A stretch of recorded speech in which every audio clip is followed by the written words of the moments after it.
In today's video, I'm going to teach you how to record an invoice payment in QuickBooks Online. We'll walk through this process step by step, and by the end, you'll know exactly how to keep your financial records in order with ease and efficiency. Let's begin by signing into your QuickBooks Online account. Open up the QuickBooks sign-in page and choose QuickBooks Online from the list of available options. Enter your credentials, which include your email and password.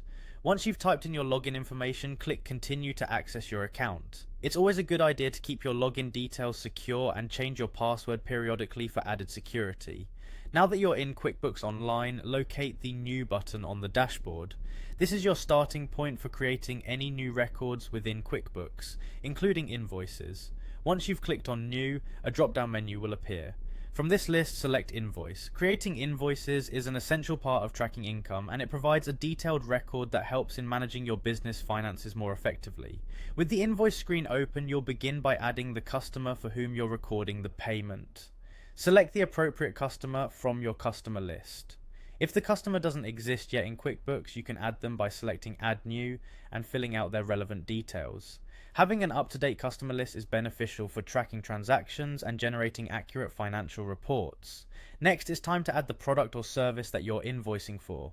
In the item details section, enter the product or service. This may include additional details like description, quantity, and rate.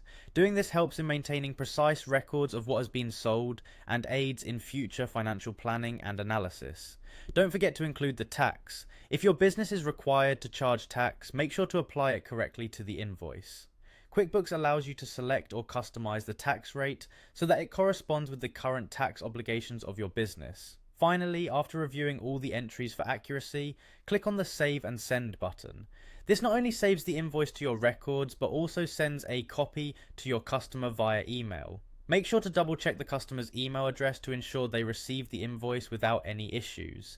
Sending invoices promptly is crucial for maintaining good business relationships and ensuring timely payments. And there you have it, your invoice payment is now successfully recorded in QuickBooks Online. With a little practice, this will become a seamless part of your routine business processes. Thank you for watching, and stay tuned for more tips and tutorials to help manage your finances efficiently.